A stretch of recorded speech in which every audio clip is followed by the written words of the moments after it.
want to do really long road trips. So the area that I'm covering is really more southern KwaZulu-Natal, and then Andy is going to come in after and cover the northern KwaZulu-Natal. So does that kind of make sense? Yeah. Thank you. Yeah. Okay. So on the battlefields, when I talk about the accommodations as well, this is really specifically going to be more the core product, because I don't use anything but core product if I can help it. If it comes down to availability, I might go off, but one thing I've learnt since I've been here, stick with what you know, because then you come unstuck less often and you get better feedback. And you know, we get really good deals with these lodges, and they do tend to look after our clients really well because we use them often. So in the battlefields area now, just to give you an idea of logistics and the amount of time that it would take to get to the battlefields, from Durban you're looking really 3.5 to 4 hours on the road. I've done that journey. Obviously you can go lots of different ways, but the route that I took, which is the one that New Frontiers recommends, is really up the dual carriageway back towards like the King Shaka airport, and then you can continue along the dual carriageway and eventually go off, and then you're just going through rolling hills, open road until you get to the battlefields really, and then it turns into sort of dirt tracks. So just be aware, you know, it can be done in a normal standard vehicle. You don't need a 2x4 or 4x4 vehicle, but it is dirt tracks, and you just have to be careful when driving, so it's not a particularly fast journey always. So the 3 lodges that we use in this area really are mainly the Lambini Zulu Lodge. This is great, more so I would say, for the Zulu tours, and they're the cheapest lodge in that area, so they're most cost effective to use. Their battlefields tours aren't bad, but they're probably not quite up to the same standard as the Fugitives Drift or the Isandwana Lodge.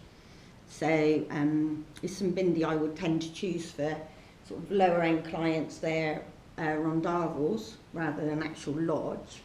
It's quite small, and so for somebody looking for more like the Zulu experience, and they're more interested in that than they are actually the battlefields tours, that would be a good option. They do is like that in current kind of Zulu experience, how they're living now, or still historical? They will, yeah. I mean, they do a full day tour to take you out to visit the Zulus, so the Zulu community, okay. And so it is very current in that respect.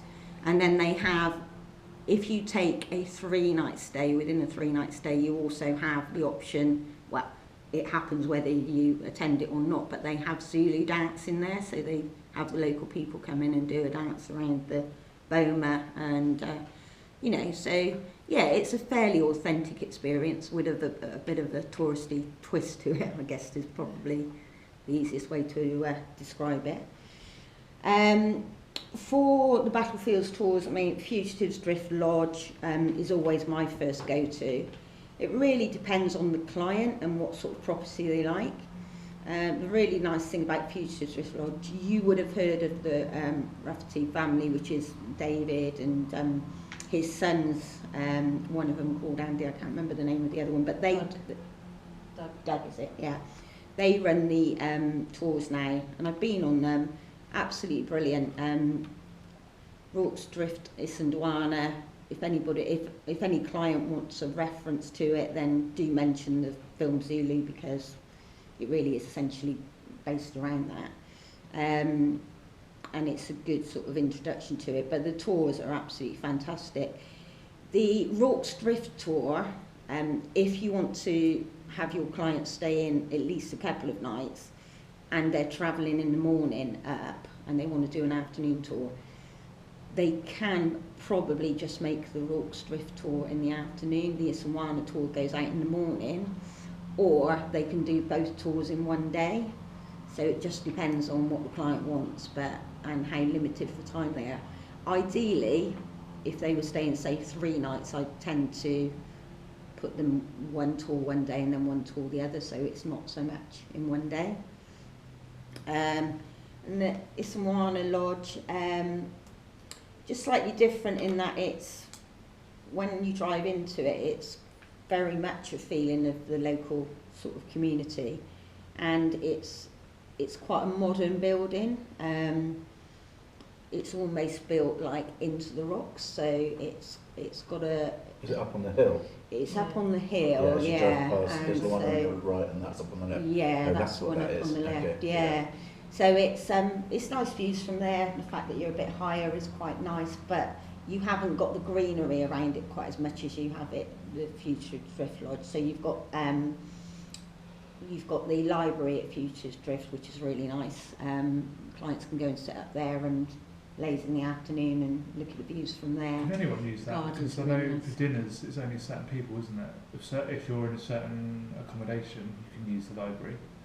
No, But if you're in a guest house. If you're in the guest house, you can't use the library. Well, you are meant to use the guest lodge facilities, that's right. which are You much can be lower invited end. up if you've got people in both, can't you? Yeah. It also might depend, like when I was there, they didn't have that many people in each, so they decided, but there was a group down in the guest house, so they brought them up to dinner at Fugitive Lodge. But you'll also find that if people are in, they've only got like 2 people staying in the guest house and they've got rooms at the lodge, they'll upgrade them to the lodge for free, because rather than open up a separate building. But yeah, Yeah. I mean the lodge is about to change a lot. So they've renovated like 4 rooms. Do you see the new rooms? Mm. They're beautiful, really, really nice. The bathrooms especially, because the bathrooms in the old rooms are horrible, I think. Yeah, the they new weren't bathrooms are great, lovely. were they? They were just those Literally. open sort of walk-in showers that, yeah. Yeah. No, I So- wasn't a lover And of getting rid of bathrooms. they're getting rid of the 2-bed cottage as well. Yeah, and they're knocking down the reception, the restaurant. They're knocking down the four rooms that are up on the ridge away from the edge. Yeah. So they're doing massive changes. Mm. So what they're doing at the moment is renovating all the rooms. They're going to move the pool. She wants to move the pool as well. So they're going That's to be ambitious. huge.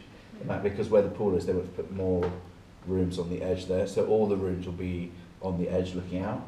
And then when that's all done, they're then going to knock down the main buildings. Mm. And then where the rooms are up there to the right of the reception, that's going to be where the new dining room and kitchen is.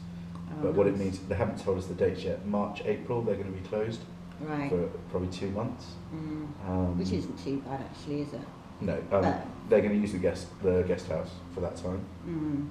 But yeah, Okay, yeah. Just remember at the guest house there are only twin rooms as well.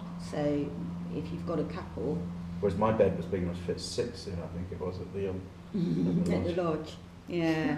It's crazy. So yeah, I mean, I would use either the guest house or the lodge.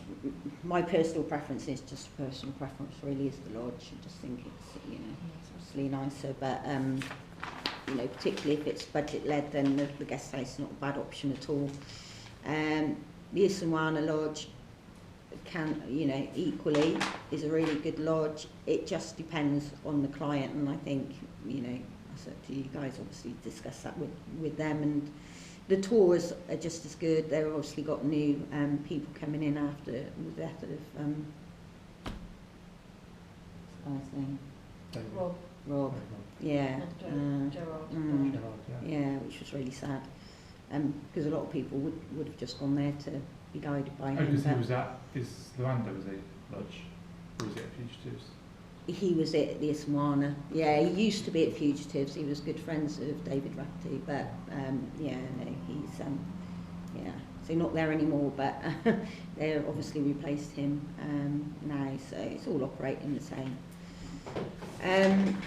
So that's sort of an overview of the battlefields, and then on to Speenkop. So you can cross over the reserve. It is quite a distance, and be careful with your timings if people are going to travel from the battlefields over to Speenkop, because you don't want them leaving too late. Make sure they're travelling in daylight. There's been complaints from lodges, not from orderly clients, but when I was there, there's lots of people that had actually got lost en route because it's just lots of wide open spaces and not a great deal of signpostage. It will just say turn left it some sort of bizarre rock or something, and then you're likely to get lost. So And yeah, do not use sat nav. yeah, and using sat nav is pretty I drove pointless. through a field. Yeah.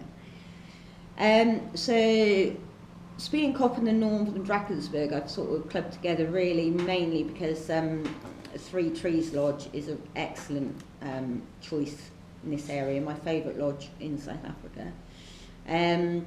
It's really well located between the battlefields and the Northern Drakensberg, so really you're only looking an hour to 90 minutes to drive up from Three Trees to Montusi. So I wouldn't say that if you've got somebody wanting to visit the Speenkop battlefields area and do the Northern Drakensberg, you don't need to do two different stops. They're quite close together. Three Trees are really good for, well, they do the walking safaris out the back of the reserve twice daily, so they've got the giraffes and rhinos in the back. Then they've also got mountain bikes for clients, they've got horse riding on site. They also can arrange air balloons from there. I've done that a couple of times with clients and it actually has happened, so it's quite unusual with air ballooning that, you know, but the climate in the Drakensberg seems to be quite good on a whole when I've tried to arrange it. So Three Trees is really well known for excellent food, and it's got an award-winning wine list, so if that's something that's important to a client, that's really good to remember. What I use them for as well, if you've got clients that are on private transfers everywhere around KZN, and you don't want them sort of going somewhere and then being stranded and they don't want to self-drive, Three Trees are really good at doing bespoke